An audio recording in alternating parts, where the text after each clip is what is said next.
Heyo, Hipper here. So this video I want to show you a new build I've been using on my Atagos here lately, and it's still, Mikawa here with Rune and Baltimore. So we go all into turret rotation and rudder just like we usually do, except there's one change here that I've made, and that's pretty much because Edinburgh has been spoiling me. But again, on the ship we have turret rotation again, but then we have the propulsion mod here instead of the rudder in this slot here. And this is a new thing I'm playing around with. I still have the rudder in the third slot and the reload in the fourth slot. Because, like I said, Edinburgh has pretty much spoiled me a little bit with its fast acceleration, and now I kind of depend on it for most of my tricks. So here we are down at 2.8 rudder and 40 knots. Like, it's still 0.3 higher than I would like it to be. I would like it to be 2.5 seconds. I can't do that, 2.8. I can make it work. It's not that bad, and don't forget that you get a much faster acceleration. So with that much faster acceleration, Atago is a much better ship up close, and you can see it's still very agile. I mean, I'm exaggerating a little bit here. Like 0.3 rudder is gonna totally ruin it, but I do feel the difference, and I have to get used to it.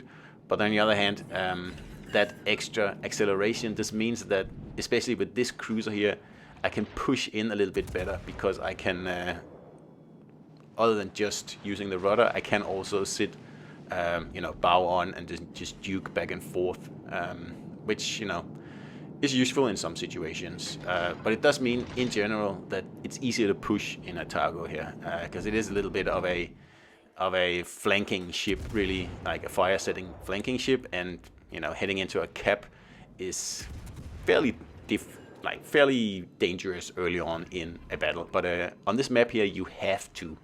And obviously, I had a look at my teammates before I started, and I was like, okay, these guys are not going to do anything useful. Which you will see, because the destroyer that started at B, you can see he's going over to this side of the map, and he's going to do absolutely nothing the whole battle. He's just going to sit out there, and I don't even know what he's doing, but he's going to sit out there, and I don't know. He's going to end up with 750 XP in a win, and that's just unacceptable. But what can you do about it? So see how the tier 6 cruiser has moved in as well, and that's important on this map here, because if you just give away this cap here, it's pretty hard to take back, because you're going to have to flank your way to get it. And ships right there where the York is, they have a very good defensive position. That's why I'm in the same spot as well. So if the Colorado manages to flank and citadel me out of the game, then this flank here is won, and the Reds are going to have a very good chance at actually winning the game. And some people just don't understand how crucial these plays are. They just, I don't know what they do. Just like the destroyer player here, they just sail around and smoke. I don't know what they do. So the Colorado has had second thoughts. I thought I was going to be lucky there and torping him, because I thought he was going to keep going, but he's actually moving in. And see how the York is also aware that don't push out too much, because then obviously I'm going to citadel him. I also switched to AP here, a rare occurrence in Atago, because I want to get rid of the Colorado, and then like this flank here is pretty much open. But then weird things happen, because I have a battleship and a cruiser with me, and I mean, it should be easy pickings, right? But I don't know what happens here. So like I said from the beginning, I can tell that my teammates aren't going to do very well. And here I tricked the York to fire torps. At least I thought I did. But because it turns out that he's actually shooting at the battleship, I think. Because that Sinop is, well, doesn't have a clue, really. Because he's just sailing in here. And you got to be a little careful when there's a torp cruiser like that around. And there he goes. Ding. Okay. How did that happen? How did a Sinop, die this early on in the game? And he didn't even do anything. I don't think he shot any salvos, because he sat behind the island most of the time, pretty much useless. And what are we doing? So I had to take a broadside shot there, because I had to get out of the spot here, because they were going to, surround me now, and then I would definitely lose. And my destroyer is still sitting, 3 kilometers behind me, looking at whatever it is he's looking at, and the Chapayev is about to go down, and I just don't understand how that can happen. It's just a York. But anyway, so I have to kite away now. the odds are not in my favor now, especially now that Chapayev got sunk, which is incredible. I don't understand how that happened. So the Sinop and the Chapayev got sunk after we actually eliminated the Colorado. So like it should be piece of cake, and yet it's not. So I have to, reposition here. I have to reevaluate. I cannot take these two guys on at the same time, because obviously the York guy isn't stupid. He's playing pretty well. The Amalfi guy, yeah, probably not as, well versed in the game, because he's just sitting there trying to cap. And obviously I'm not going to let him do that. I'm just going to reset him until the York is out of firing range, and then I can start to push in again. But as you can see, there's two battleships in the middle of the map. So the longer I go this way, the more of a target I'm going to be for them.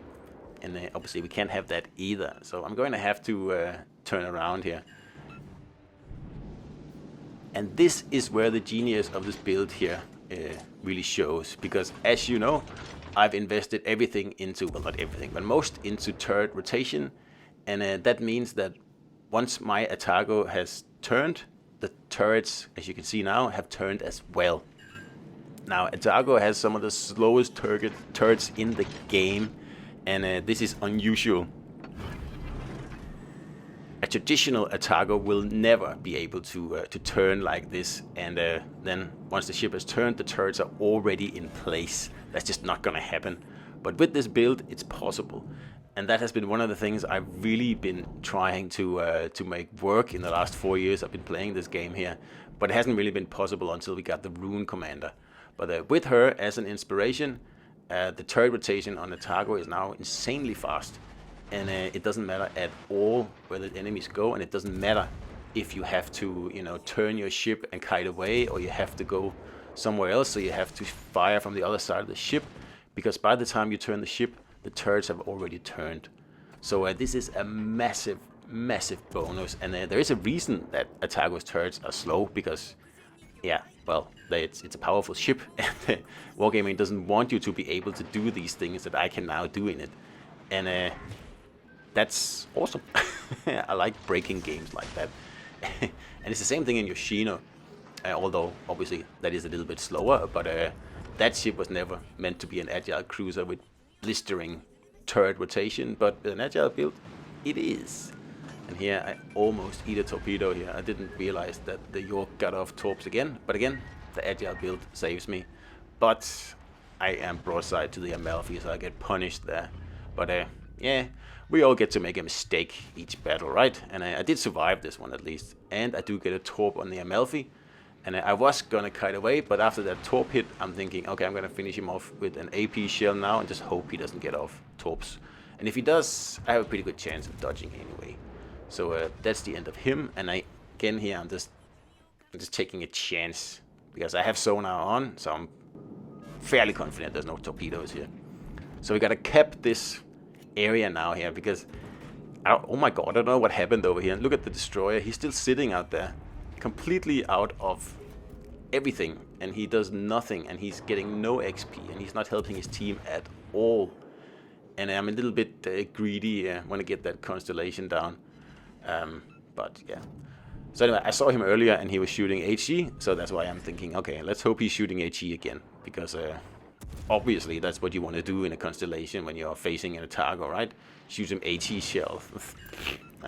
Okay. So we have been 4 ships over on this flank here, right? 4 ships. 2 of them did nothing and died. Actually, embarrassingly so. And the destroyer here behind me, again, has done absolutely nothing. He hasn't died. That's at least a plus. But he has done absolutely nothing. You can see he's not even in the cap now. He's leaving the capping to me. So I don't really know what that guy's doing. What do you think you are, contributing to in this game here, because you're not contributing anything.